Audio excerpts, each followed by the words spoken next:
Furniture, Washington's premier furniture mall. Tonight, breaking news as we come on the air. We have just learned of a confession. After a gruesome discovery, dog sniffers finding bodies buried 12 feet down after 4 young men vanished. What the attorney for the man under arrest just revealed. President Trump on the world stage asked about his son, Don Jr., and the Russian lawyer who flew from Moscow and went to Trump Tower. What the president said about his son, and what the president also said to the First Lady of France, making headlines too. The newest Republican plan to repeal and replace Obamacare now revealed tonight. Reaction pouring in right now. What does it mean for seniors, pre-existing conditions, and Medicaid that covers millions? At this hour, we're also tracking storms about to hit from Philly up through New York into New England. And a spot popular for American tourists watching planes take off. And tonight, the deadly turn. A wife unable to hold on. The effort to save her. This is ABC World News Tonight with David Muir. Good evening, and it's great to have you with us here on a Thursday night. And we begin with the breaking news, the gruesome discovery, and word coming in now of a confession. Just moments ago, we learned the man under arrest has now confessed after 4 young men vanished just days ago outside Philadelphia. The FBI and investigators on the scene discovering the bodies with help from cadaver dogs who detected the bodies buried some 12 feet below. ABC's Eva Pilgrim is on the scene in Bucks County, Pennsylvania, with the discovery and how they got this confession. Tonight, the person of interest's stunning confession in the murders of 4 men missing since last week. He confessed to his participation or commission in the murders of 4 young men. 20-year-old Cosmo DiNardo admitting to the crime just hours after police announced that the body of 19-year-old Dean Finicaro and other remains were found on his family's farm in a makeshift grave. We had cadaver dogs, and I don't understand the science behind it, but those dogs could smell these poor boys 12.5 feet below the ground. Investigators had been digging at the 90-acre site outside Philadelphia for days. Authorities piecing together a timeline linking DiNardo to the disappearances of Finicaro, 21-year-old Thomas Mio, 22-year-old Mark Sturgis, and 19-year-old Jimmy Patrick. They say around 4 p.m. Sturgis went to meet Mio. 4 hours later, license plate readers spot Mio's car and DiNardo's truck within feet of each other. The next day, both Mio and Sturgis failed to show up to work. 1 day later, detectives say they found Mio's car in this garage on the family's property, with Mio's life-saving diabetes medication still inside. The news comes as new images surface of Cosmo DiNardo pointing a pistol. The photos posted by DiNardo in a group chat where he told acquaintances he wasn't worried that Dean Finicaro, one of the 4 missing men, hadn't turned up. And Eva joins us tonight live from Bucks County, Pennsylvania. And Eva, you're hearing how they got that confession today? That's right, David. DiNardo making a deal, telling the DA where to find all the bodies under the promise that he wouldn't face the death penalty. His lawyer telling us DiNardo felt deep remorse and was very emotional. But tonight, still no motive in this case, David. Eva Pilgrim leading us off, covering this case from the start. Next tonight here, President Trump is in Paris this evening on the world stage and answering questions about his son, Don Jr., arriving with the First Lady at the invitation of the new president of France. But at a news conference, the president was immediately asked about that meeting his son agreed to, told he was getting dirt on Hillary Clinton with help from the Russian government. The president's answer and what he also said today to the First Lady of France. It's making headlines tonight. ABC's Cecilia Vega traveling with the president. A ceremonial welcome in Paris today. But the president's Bastille Day getaway overshadowed by questions about why his eldest son met with a woman whom he was told was a Russian government lawyer. At that press conference today, we asked. Mr. President, your FBI nominee said if someone in a campaign got an email about Russia like the one that your son Don Jr. received, that they should alert the FBI rather than accept that meeting. Is he wrong? Also, were you misled by your team in not knowing about this meeting? My son is a wonderful young man. He took a meeting with a Russian lawyer, not a government lawyer, but a Russian lawyer. It was a short meeting. I think from a practical standpoint, most people would have taken that meeting. It's called opposition research or even research into your opponent. But in those emails, it was crystal clear. Don Jr. agreed to meet with a, quote, Russian government attorney who he was told had incriminating information on Hillary Clinton, information described to Don Jr. as part of Russia and its government's support for Mr. Trump. Nothing came of the meeting, and I think it's a meeting that most people in politics probably would have taken. In Paris, Trump's newfound friendship with the French president on display, but it wasn't always that way. Congratulations, great job. Starting with that handshake tug of war during their first meeting. Not to mention the president's repeated Paris bashing. I have a friend, he used to like France, used to. Paris, oh, the city of lights, he's told me for years, Paris, Paris.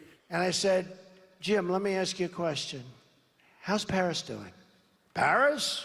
I don't go there anymore. Paris is no longer Paris.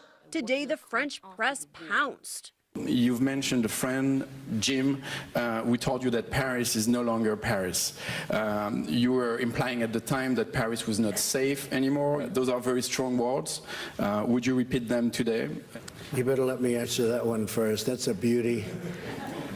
It's going to be just fine because you have a great president.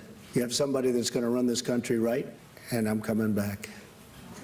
You better do a good job, please. Otherwise, you're going to make me look very bad.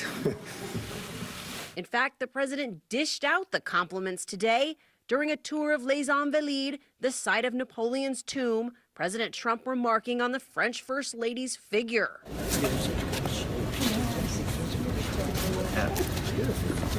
And tonight, dinner in the Eiffel Tower, far away from the drama back in Washington.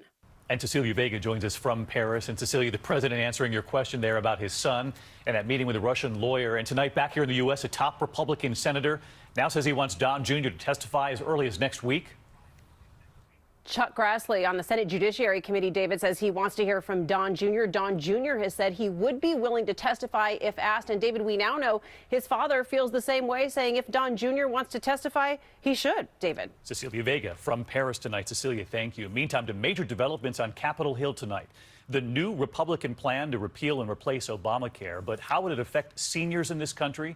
People with pre-existing conditions, and Medicaid, which covers millions of Americans. ABC's Mary Bruce tonight with how many Republican senators who have already said no. Your job is on the line. At home. Don't get sick. Please die quick. And on Capitol Hill. We need Medicare. Senate Republicans have been getting an earful for weeks. And tonight, a new health care bill. But the same old problem. Can it get the votes to pass? To appease conservatives, the new version would allow insurers to offer cheaper, bare-bones plans that don't cover essential health benefits. It could bring down costs for some, and it's enough to move at least one no vote to a yes. If this is the bill, are you on board? Yes.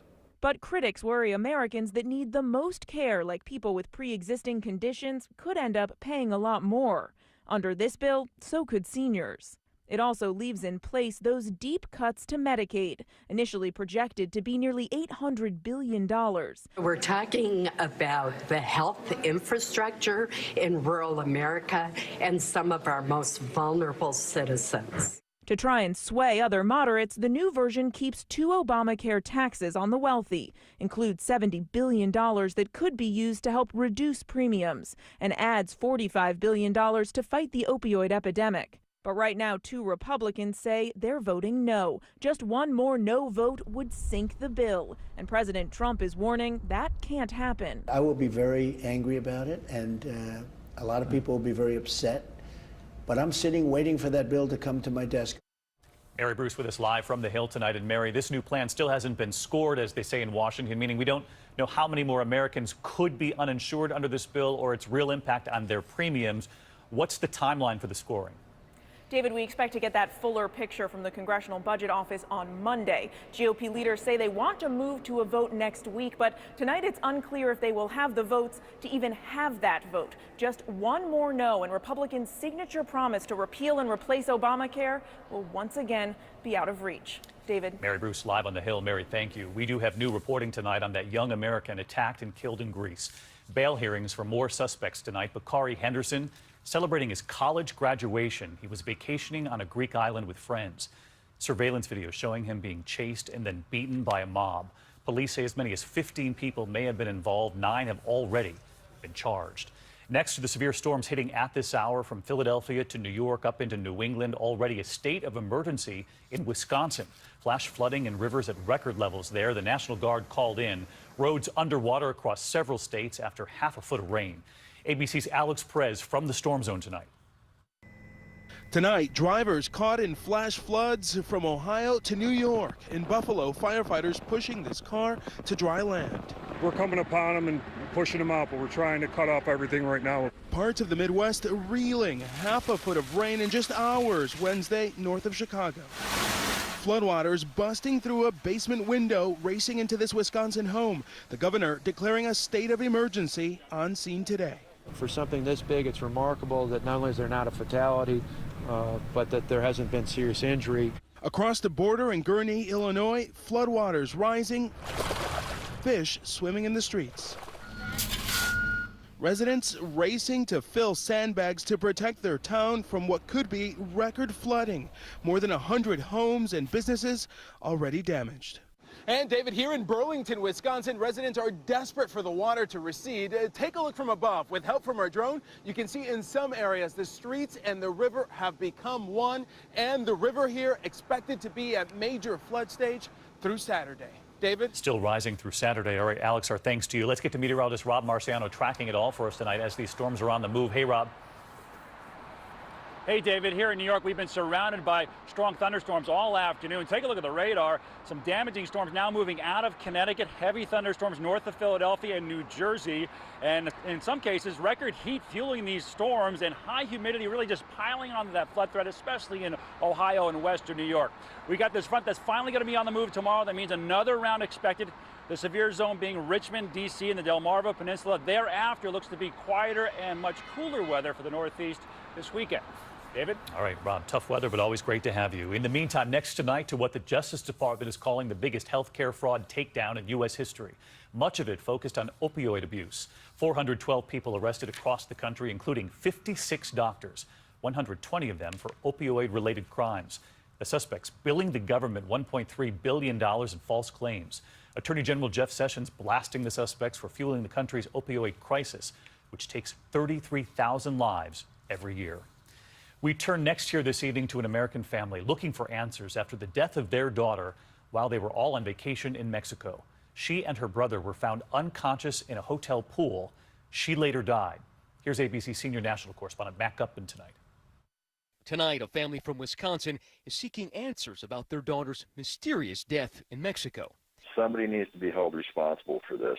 Somebody got to my kids. Just hours after the family arrived at this five-star resort in Playa del Carmen, Mexico in January, seen here in a promotional video, the family says 20-year-old Abby Connor and her 23-year-old brother Austin were last seen drinking by the pool.